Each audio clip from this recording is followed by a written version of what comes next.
At ngayon nga po ay punta po muna ulit kay Nanay King para po ihatid po ang padalang tulong para po kay Nanay King,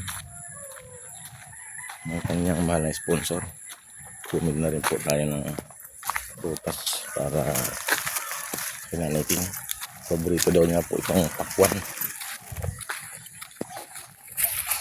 Punan tayo.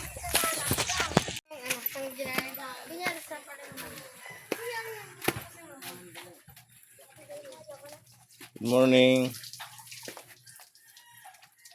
Nanay King. Tulog pa?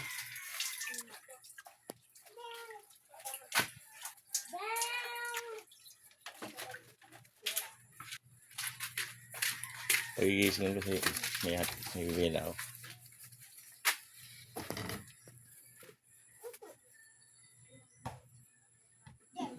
Tulog pa si Nanay King. Anong oras na ba? 7:30. Tinanghali si Nanay King ng tulog ah. Maganda na dito. Ang ating ginapalati. May sampayan na sila doon.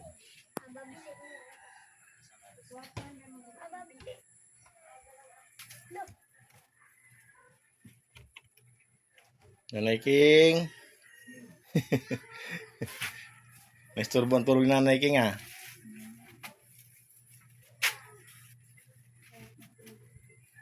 Masarap yata ang tulog ni Nanay King ah.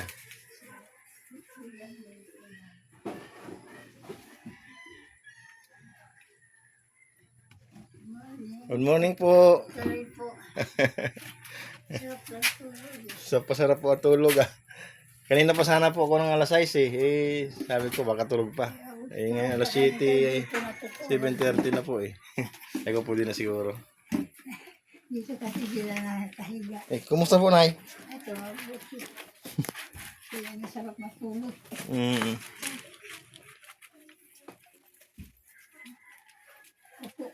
Magkapatid po yun sa ano?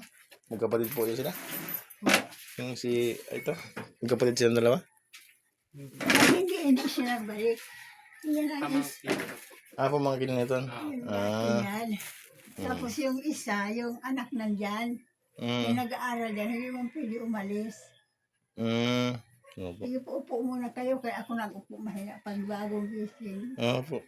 Ay, dito na po kita ng ano? Ay, salamat, Mendoza. Pakwan saka saging. Eh, paborito mo daw po yun, sabi ni ano, pakwan. Talaga, nakalimutan ng Sabi ko, ano bibili ko kaya Nanay King? Pakwan, paborito niya yun, sabi niya. Salamat. Kumusta po, Nay, ang ating buhay? Ayun. Maraming sinaing ah. Dito, wala kami. Na kayo? Ay, talagang pag-ulam ang kailangan. Ay, pag-ulam talaga. Salamat. Ilang itang pakwan. Malamig pa. Malamig pa. Nakalagay po sa ano yan. May mga yelo yan ang binili ko yan. Nakabaon sa yelo yan eh. Sige. Salamat. Ano po ang ano natin kasi undas na eh. Undas nga po ngayon eh. Undas nga pala ngayon. Ang po ngayon na. Pangmalayan. Kaya pala, nga pala kasi wala nga pala pasok. Sindihan ng kandila na. Opo. Ay mamayang hapon po yun. Gabi. Opo. Tapos sabi ko na nga, pinta namin ang apo ko na babae kahapon. Ako undas na siguro dadalawin naman ako. Sabi niya, Lula, nakita ako siya kahapon eh. Yung kahapon daw, pag ganun ka. Nakita ko hapon. Opo, yung apo kong babae. Opo. Ay, may nagbibidyoke po dyan eh. Dito malapit. Dito, kasi yung nag-video okay, nagkantaan, despedida yun. Paalis po. Kapit na bahay namin nung dyan. Balik na sa abroad. Umalis na kami na madaling araw. Sabi ko pag maingay, hindi ko makapag-video kay Nanay King. Dumiretso muna ako. Ay, ko bukas na lang. Sa amin yun eh. Diyan lang. Despedida kasi balik na, umalis na kanina madaling araw. Opo ba? Kaya pala. Hindi masabi yung apo ko sa kalsada kaya sa nakita eh. Opo. Kumusta rin po kayo? Si Ma'am doon, kumusta naman naman siya. Ay, okay naman po siya doon. Salamat sa Okay po ang niya doon. Medyo pagod lang po talaga siya doon sa... pag nagdadasal ako, nalangin ako, kasama lagi sila. Kasi iyan ang nag-ano sa akin. Nagkaintindi. Opo. Ito nga po ay pinapaabot po yung mahal mong sponsor. Para po pang ulam-ulam nyo daw po yan. Ito muna po. Yan, ito muna po. Bili-bili nyo na po ng ulam. Tapos, Salamat naman may opo. pag-ulam. At yun nga po ay sabi niya, abutan mo siya ng pangbili-bili ulam. Salamat po dito kasi nagpabili ako ng kandila sa kanya kahapon. Opo. Bili apat yata ng piraso yan. Sabi ko, ayos na, kasi hindi lang kami. Opo. Di ngayon, mayroon pa rin. Salamat na dito. Maraming salamat. Opo. Kami din po, inabutan din niya po niya ng 500 din po. Kasi sabi niya, i-treat mo yung mga anak mo, pagkainin. Ang ginawa ko po, bumili na lang po ako ng mga prutas at pagkain sa bahay. Kasi kung titreat ko sila, kakain lang din sila ng french fries, manok na puro masama sa hindi po masama sa kalusugan yung mga nakakain sa labas, mga street food, mga yun ang gusto nila Masama. binili ko na lang po ng mga prutas, mga sa bahay. Tapos pakain sa kanila, di mas maganda pa. Mas okay sa kalusugan nila. Maganda pa ito lakas pa sa Opo. kalusugan. Kasi ngayon, uso na po ngayon, puro mga street food, masama sa yun po mga bata. Opo, sasabihan ko din nga sa mga apo ko na iwas-iwasan na. Dati ang lakas nila sa sitsirya. Ngayon, mabuti mahina na. Kasi sasabihan ko siya na ang latak nun, yun ang nakasama sa katawan. Kaya nga po. Yung po nyo, may mga gatas po kayo dyan, saka kape May gatas pa doon, kalahati pa. Bigas po, mayroon pa rin po bigas Ang bigas marami pa, ang bigas bigas ko. pa po. Dito lang ang problema namin kay mahilig sa Sa? kape. Kape po.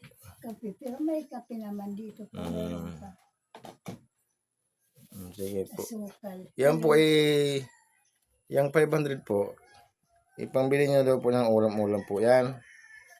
Opo. Tapos ito po, ladagan ko po ng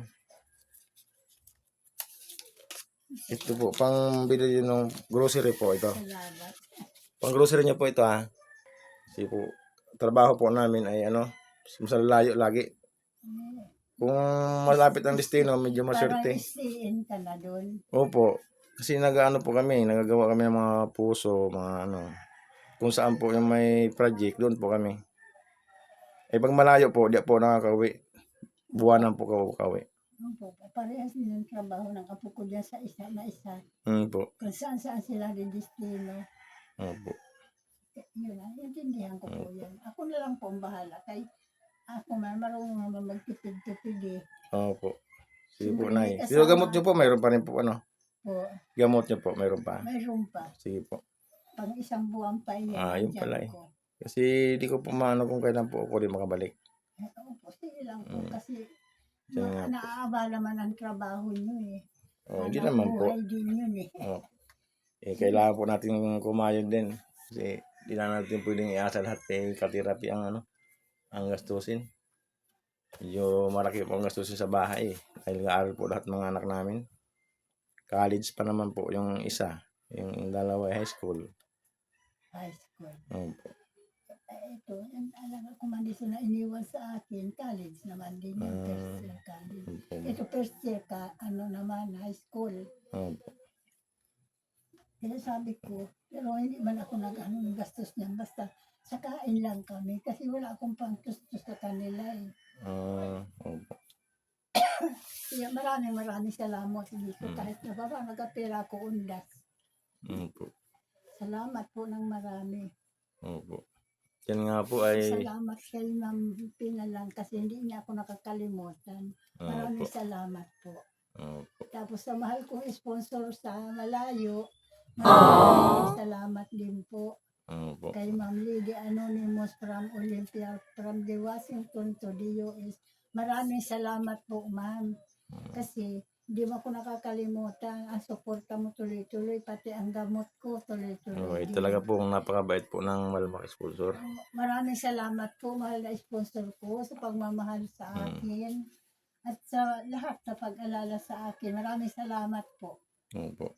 Bibihira po yung taong may napakabuting puso. Katulad po ni ma'am.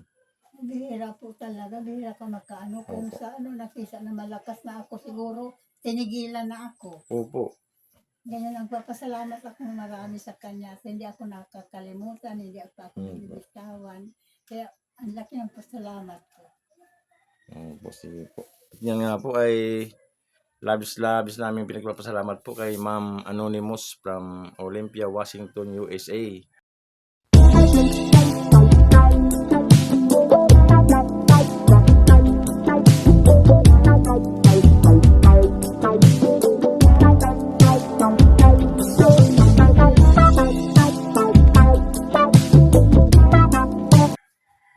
Maraming salamat po ma'am sa walang sawang tulong kay Nanay King.